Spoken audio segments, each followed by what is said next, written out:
Julian was stepping through the rain-slicked alleyway when something small blocked his path. Not a rival enforcer, not a drawn weapon, but a battered piece of cardboard. He looked down. A little girl stood in front of him. Dark hair damp and messy, shoes soaking wet, both hands shaking as she held the cardboard up like it carried real authority. "You're under arrest," she said, her voice cracking. His men moved instantly, too close, too fast, but Julian raised a hand, stopping them. No one arrested Julian Moretti. People bowed to him in fear.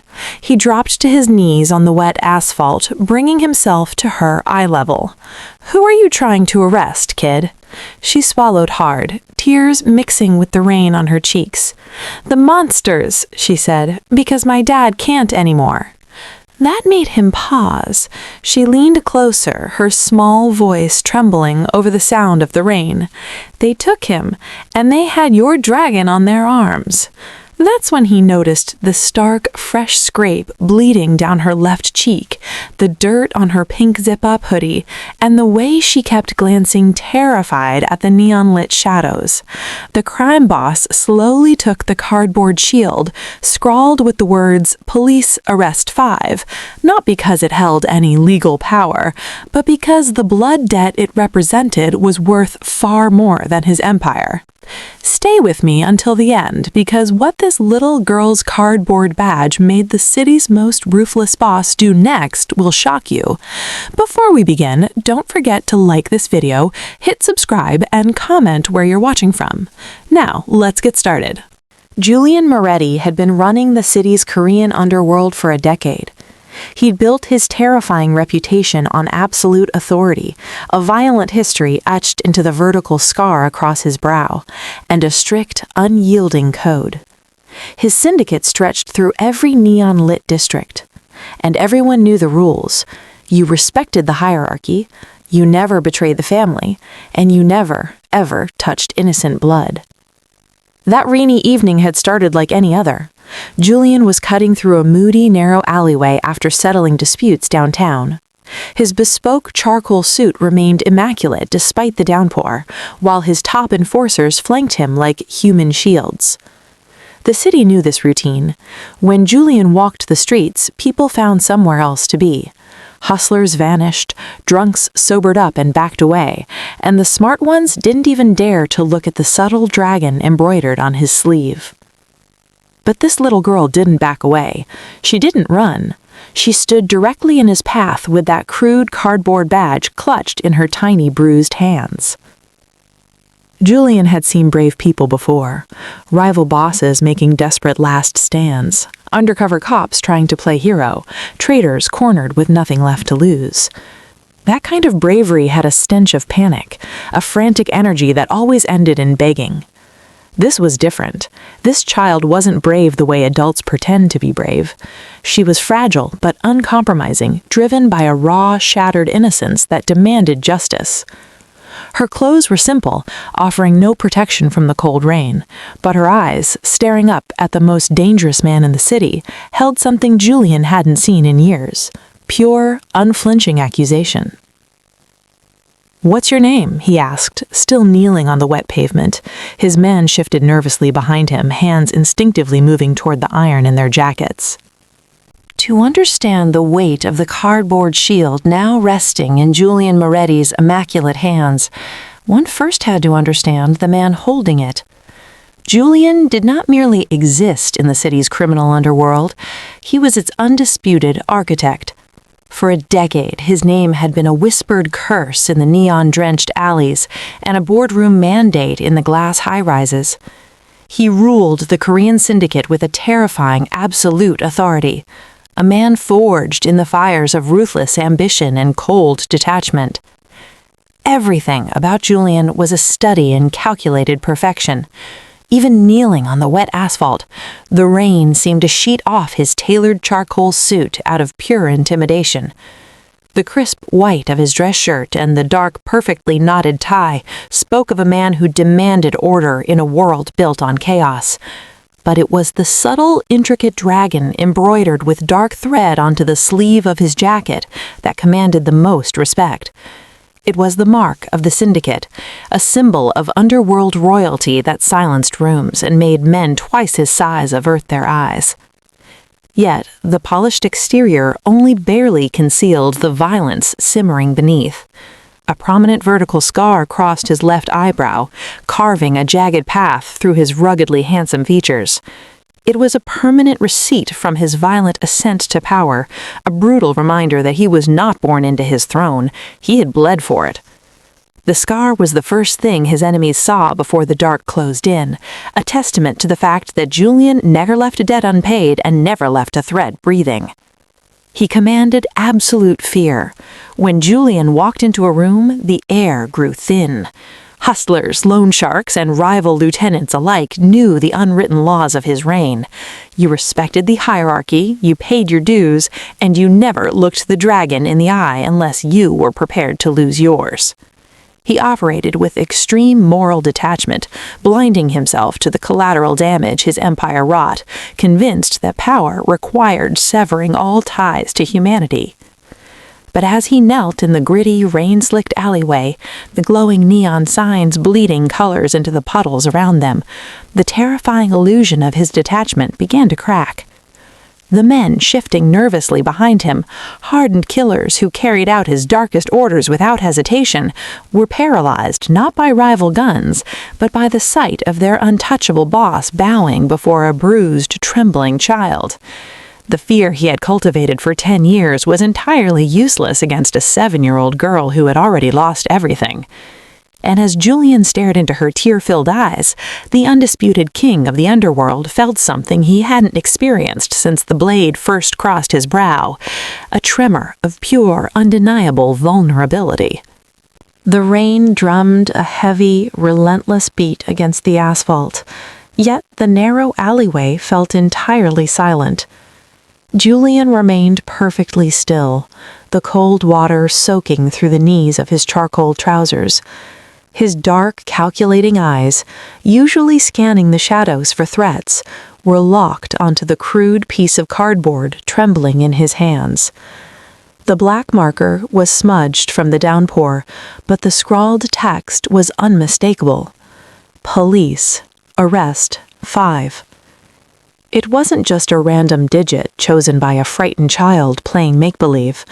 It was a ghost from a past he had tried to bury beneath a mountain of wealth and violence. Badge number 5. The memory hit him with the force of a physical blow. Years ago, before the bespoke suits, before the dragon commanded the city's sprawling underworld, Julian was nothing more than a bleeding, desperate kid backed into a corner. It was a rookie detective who had found him that night, a cop who had lowered his weapon, offered him a warm jacket instead of handcuffs, and looked at him not as a monster in the making, but as a human being who had simply run out of options. That cop's name was Evan. He was the only lawman in the city who had refused to be bought, the only one who had ever shown Julian mercy, and the only man the crime boss had ever truly respected. Julian slowly lifted his gaze from the damp cardboard to the little girl shivering before him. The messy, dark hair, the stubborn, heartbreaking resilience in her tear-filled eyes. She was Detective Evans' daughter. "The monsters," Julian repeated, his voice barely more than a gravelly whisper over the rain, testing the agonizing weight of the words. "You said they had a dragon on their arms." Vera nodded, a fresh tear tracking through the dirt and the stark red scrape on her cheek. "They laughed," she choked out, her small hands clutching the edges of her worn pink hoodie. "They told him the dragon owns the city now." A sickening cold settled deep in Julian's chest, colder than the rain, colder than the ice he had meticulously built around his own heart. The dragon didn't just represent his empire. It was the sacred, closely guarded mark of his syndicate, only tattooed on the flesh of his most trusted inner circle. He had built his terrifying reign on the absolute mandate that the innocent were strictly off-limits. Yet his own men who ate at his table, who swore blood oaths to his face, had butchered the only good man in the city. They had orphaned this little girl in his name. The profound moral detachment that had protected Julian for a decade shattered right there on the wet pavement. He slowly folded the damp cardboard shield and slipped it into the breast pocket of his suit, right over his heart.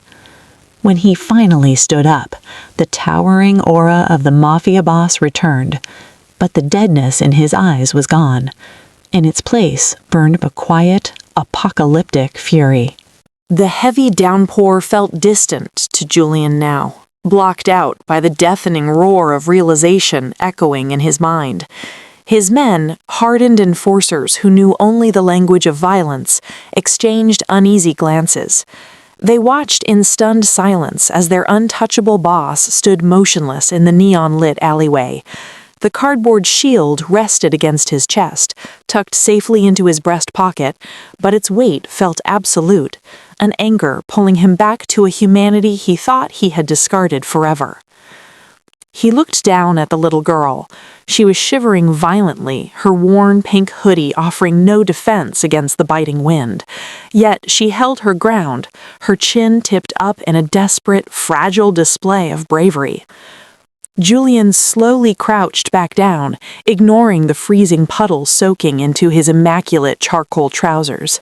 He needed to look her in the eye, not as the terrifying dragon of the city's underworld, but as the boy her father had once saved. "Your name is Vera, isn't it?" Julian asked, his voice a low, steady rumble that cut cleanly through the sound of the rain. Vera's breath hetched, her wide eyes reflecting the blurred neon signs. She gave a small, jerky nod, her trembling hands pulling the damp edges of her sleeves over her knuckles. "You brought this warrant to the right person, Vera," Julian said gently. He didn't ask how she had found him or how long she had been wandering the dangerous streets. None of that mattered now. All that mattered was the blood debt owed to the man who had raised her. "You're going to arrest them?" she whispered, her voice cracking with a painful mix of fear and hope. "Even if they're your monsters?" Julian's jaw tightened. The vertical scar across his brow seemed to catch the harsh light, a stark reminder of the brutality he was capable of wielding. He reached out, his large, scarred hand gently coming to rest on her small shoulder. The gesture was shockingly tender, offering a sudden, grounding warmth in the freezing alleyway. "Especially because they are my monsters," Julian vowed softly. The calculated detachment that had defined his 10-year reign evaporated, replaced by a fierce, unrelenting protective instinct.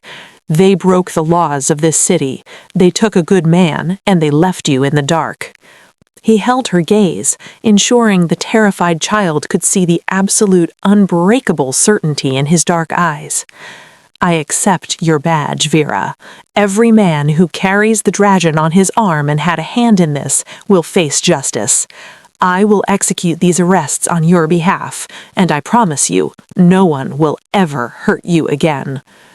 Vera stared at him, the tears finally slowing as the terrifying crime boss made his solemn oath. Slowly she nodded. Julian stood up, the tenderness vanishing from his posture as he turned back to the shadows. The dragon was awake, and he was prepared to burn his own empire to the ground. The black Cadillac glided through the rain-lashed streets, a silent phantom slipping away from the neon glow of the inner city. In the cavernous back seat, the air was heavy and thick with unspoken tension. Julian had draped his immaculate charcoal suit jacket over Vera's trembling shoulders, the fine wool engulfing her small frame. She clutched the lapels tightly, her exhausted eyes fighting the heavy pull of sleep, anchored only by the steady, protective presence of the terrifying man beside her. They arrived at an unassuming brownstone tucked away in a quiet, highly fortified corner of the district. Shadows peeled away from the brickwork as Julian's most loyal perimeter guards, men strictly outside the dragon-marked inner circle, secured the street. Julian scooped Vera into his arms, carrying her through the heavy iron-reinforced doors and stepping out of the freezing downpour into a sanctuary of warmth. The safe house was run by Miriam, a fierce, no-nonsense black woman who served as the syndicate's most trusted caretaker. She emerged from the kitchen wiping her hands on an apron, her sharp eyes instantly assessing the impossible scene before her, the undisputed king of the underworld, dripping wet, holding a battered, sleeping child. Miriam didn't ask questions. In their world, survival depended on discretion, and a single look at the murderous storm brewing in Julian's eyes told her everything she needed to know. "Bring her upstairs," Miriam instructed, her voice a rich, soothing alto that immediately cut through the lingering chill of the night. In a heavily secured guest room, the gritty reality of the alleyway finally melted away. Miriam moved with practiced, gentle efficiency. She drew a warm bath to wash away the rain, dirt, and the stark blood from the scrape on Vera's cheek. She traded the ruined pink zip-up for soft, clean pajamas and brought up a tray of hot, savory broth and toasted bread. Julian stood like a dark sentinel in the doorway, the cardboard shield resting safely in his shirt pocket. He watched as Miriam tucked the blankets securely around the little girl. Vera took a tentative sip of the soup, her wide eyes darting to the towering Mafia boss as if terrified he might vanish into the shadows. "You're safe here, little one," Miriam murmured softly, brushing a damp curl from Vera's forehead with a motherly tenderness that sharply contrasted with the armed guards standing downstairs. "No monsters get past this door." Vera looked past Miriam to Julian, a silent, lingering question passing between them. He gave her a single, solemn nod. The promise held firm. As her exhausted eyes finally fluttered closed, surrendering to the profound relief of safety, Julian stepped backward into the dimly lit hallway. The child was fed, clothed, and protected. Now it was time to gather his loyalists. The reinforced steel doors of the underground bunker sealed shut with a heavy, final thud, locking out the relentless storm raging above the city. This subterranean vault, buried deep beneath Julian's legitimate shipping enterprise, was known only to a chosen few. Inside, the air was thick with tension and the low hum of industrial generators. Standing around a scarred mahogany cable were 5 men. These were not the flashy, ambitious lieutenants who ran the street corners or the nightclubs. These were the silent, brutal loyalists who had bled beside Julian during his violent ascent to the throne. Julian stood at the head of the table, his bespoke charcoal suit still damp, the vertical scar over his brow cast in harsh, unforgiving shadows by the single overhead light. He did not speak immediately. The silence stretched, heavy and suffocating, until the absolute fear he commanded settled finally over the room. Slowly, he reached into his breast pocket and drew out the battered, water-stained piece of cardboard. He dropped it onto the center of the table. Police arrest 5. The men stared at the crude, childish scrawl. Confusion rippled through their ranks, but no one dared break the silence. 10 years ago, Julian began, his voice a lethal, vibrating calm that was far more terrifying than a shout. We tore this city apart to build something untouchable. We took a blood oath. The dragon we wear on our skin means order. It means we operate above the chaos, and it means we do not touch the innocent. He leaned forward, planting his scarred hands flat against the dark wood of the mahogany table. His intense eyes locked onto each man in turn, searching for even a flicker of guilt. He found only steadfast, unwavering loyalty. "Detective Evan is dead," Julian stated, the words dropping like stones into cold water.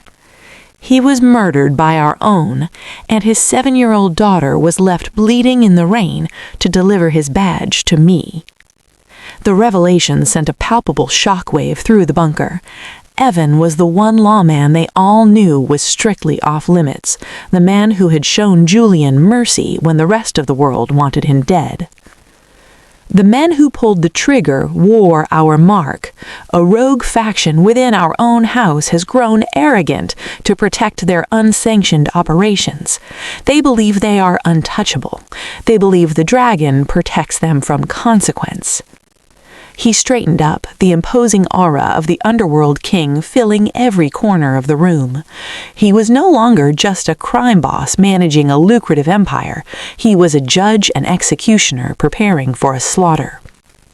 "Tonight we clean house," Julian commanded softly, his tone laced with absolute finality. "No warnings, no interrogations. We are declaring a shadow war on our own lieutenants. The purge begins now." The storm that had washed over the city's skyline now served as the perfect cover for a slaughter. Julian Moretti did not declare his war with loud explosions or public executions. The dragon of the Korean underworld struck like a shadow. His tactical dismantling of the rogue faction began in the city's gritty underbelly, targeting the illicit, unsanctioned operations his treacherous lieutenants had built to line their own pockets. Their first target was an underground smuggling ring operating out of a meatpacking plant near the docks, a cash-heavy operation run by men who believed they were insulated from Julian's reach. They were wrong. Julian's loyalists moved with terrifying, synchronized precision. The heavy steel doors were breached not with explosives, but with silent, lethal efficiency. Suppressed gunfire spat through the humid, blood-scented air, dropping the rogue guards before they could even sound an alarm. Julian walked through the chaos as if strolling through a quiet park, his bespoke charcoal suit a dark void against the flickering fluorescent lights. He didn't draw a weapon. He didn't need to. His absolute authority paralyzed the room faster than any bullet. The operation was systematically gutted. Stacks of dirty money were left completely untouched on the counting tables. Julian wasn't here for the cash. He was here for a name. In the back office, cornered against a wall of rusted filing cabinets, the rogue operations manager dropped his gun. His knees buckled under the sheer terror of facing the boss he had betrayed. Julian stepped into the cramped room, the vertical scar across his brow catching the dim, swinging light. He didn't draw a weapon. He didn't need to. His absolute authority paralyzed the room faster than any bullet.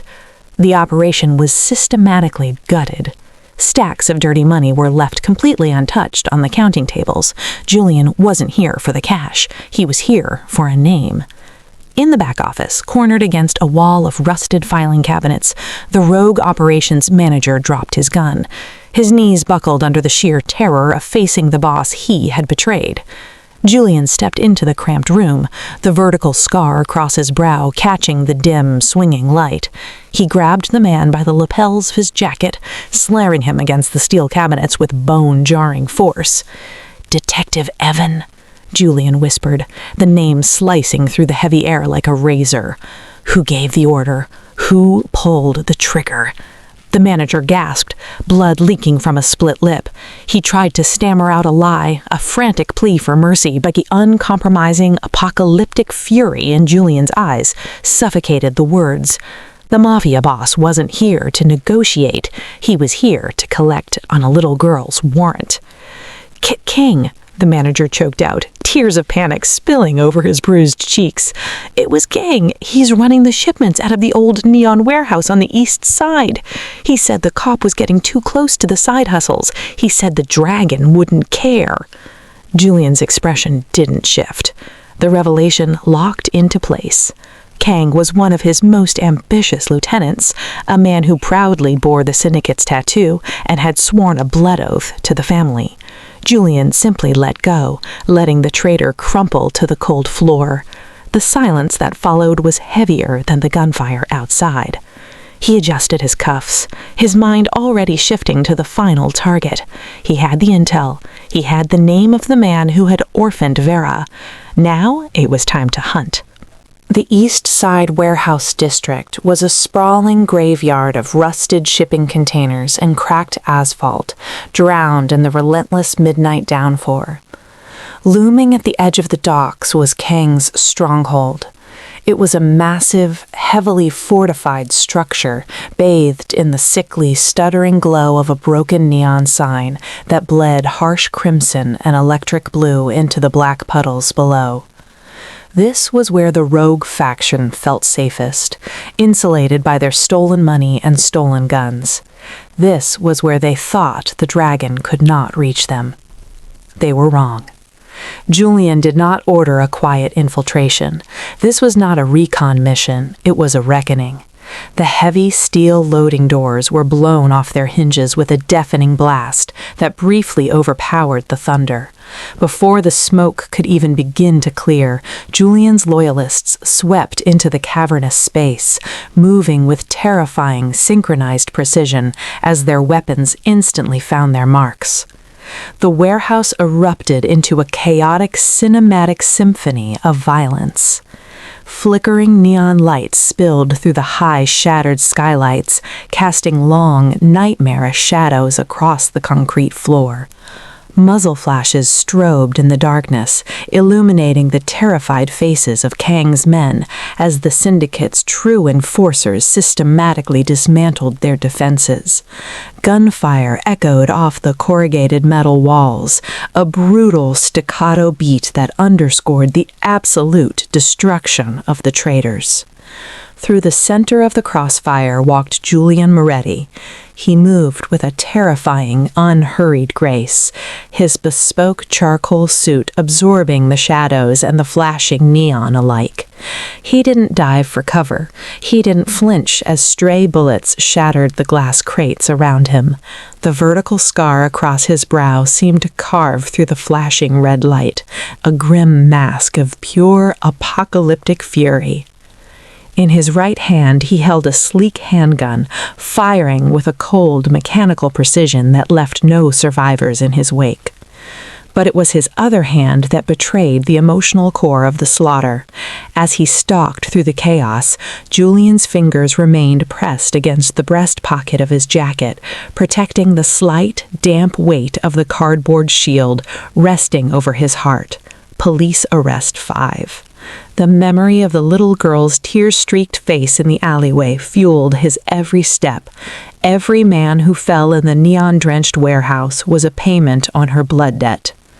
Sparks showered from the rafters as stray rounds hit the overhead fuse boxes, plunging sections of the building into brief, flashing darkness. Kang's heavily armed guards fell one by one, their desperate shouts swallowed by the relentless advance of Julian's crew. The air grew thick with the acrid stench of cordite. They pushed deeper into the labyrinth of shipping crates, leaving a trail of absolute ruin, until Julian finally stood before the heavy iron door of the main office. The gunfire behind him began to fade into a heavy, suffocating silence. The traitors were dead. Only the architect of the betrayal remained. The heavy iron door didn't need to be blown off its hinges. Julian kicked it open with a shattering force that splintered the frame. Inside the cramped, glass-walled office, the stuttering neon light from the warehouse floor painted everything in jagged strokes of crimson and shadow. Kang, the ambitious lieutenant who had dared to play God in Julian's city, was backed against his mahogany desk. His gun lay forgotten on the floor, his hands trembling violently. The arrogance that usually defined him had entirely evaporated, replaced by the raw, suffocating stench of pure panic. Julian stepped over the threshold, his bespoke charcoal suit absorbing the ambient light like a void. The vertical scar across his brow seemed to pulse in the red glow. He didn't raise his weapon immediately. He simply stared at the man who wore the Syndicate's dragon on his forearm, the man who had ordered the execution of the only cop who had ever shown Julian mercy, and the man who had left a 7-year-old girl sobbing in the freezing rain. "Boss, please!" Kang gasped, his voice cracking as he held up his hands in a frantic, desperate surrender. "It was business. The cop was looking into the side shipments. We had to protect the family. You have to understand, I did it for the Empire." Julian's expression remained terrifyingly blank. He had seen desperate men beg 1,000 times before. He knew the frantic energy of a cornered animal trying to negotiate its way out of a slaughter. But there would be no negotiations tonight. The apocalyptic fury that had ignited in the alleyway had cooled into something far more dangerous. Absolute, uncompromising certainty. Julian didn't offer a villainous monologue. He didn't scream or demand an apology. Instead, with a slow, deliberate grace, he reached into the breast pocket of his tailored jacket.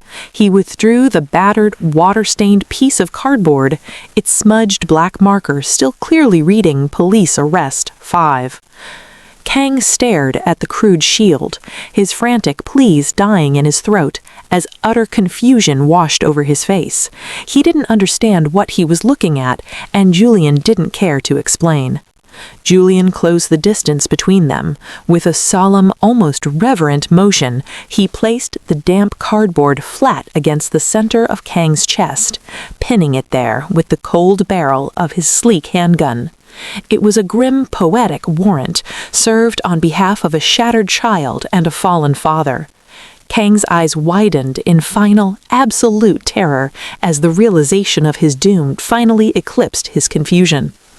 "Arrest made," Julian whispered, his voice a lethal, vibrating calm. He pulled the trigger. The deafening crack of the gunshot echoed off the glass walls, a brutal and final punctuation mark to the shadow war.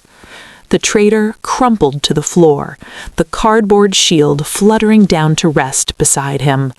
Justice had been served. The heavy, relentless downpours that had washed the city in blood and neon had finally given way to a soft, quiet drizzle. Far from the towering glass high-rises and the suffocating, gritty alleys of the underworld, a quiet suburban street sat wrapped in the peaceful gray of the morning. Parked half a block away, blending into the shadows of the weeping willows, was a sleek, black Cadillac. Julian leaned against the cold metal of the car, the collar of his tailored overcoat turned up against the damp chill. For the first time in 10 years, he wasn't scanning the perimeter for threats or calculating his next brutal conquest.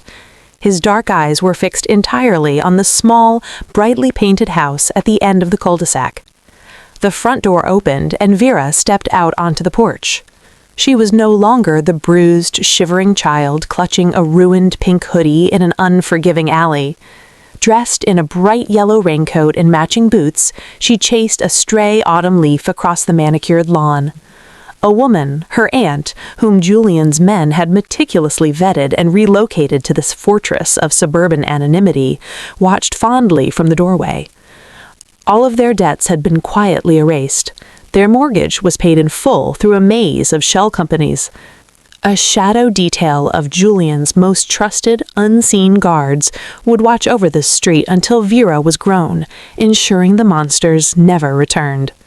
Suddenly, Vera spun around, her laughter carrying faintly through the misty air.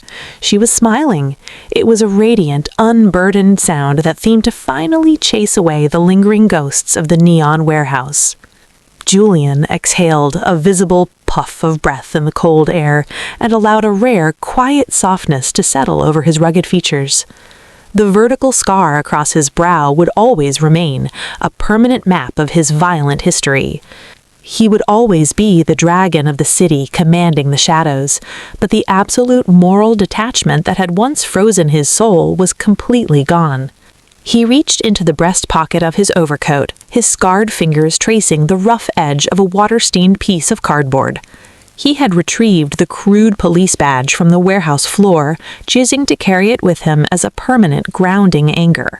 It was an enduring reminder of the night a child demanded justice from a monster, and the monster had answered. Turning away from the idyllic scene, Julian began the long walk down the rain-slicked pavement, leaving his waiting car behind. He moved with the same commanding presence, his tailored perfection untouched by the mist. Yet the man walking into the rain was fundamentally changed. He was no longer just a ruthless crime boss ruling an empire of fear. He was a guardian in the shadows, moving forward with a quiet, undeniable sense of purpose.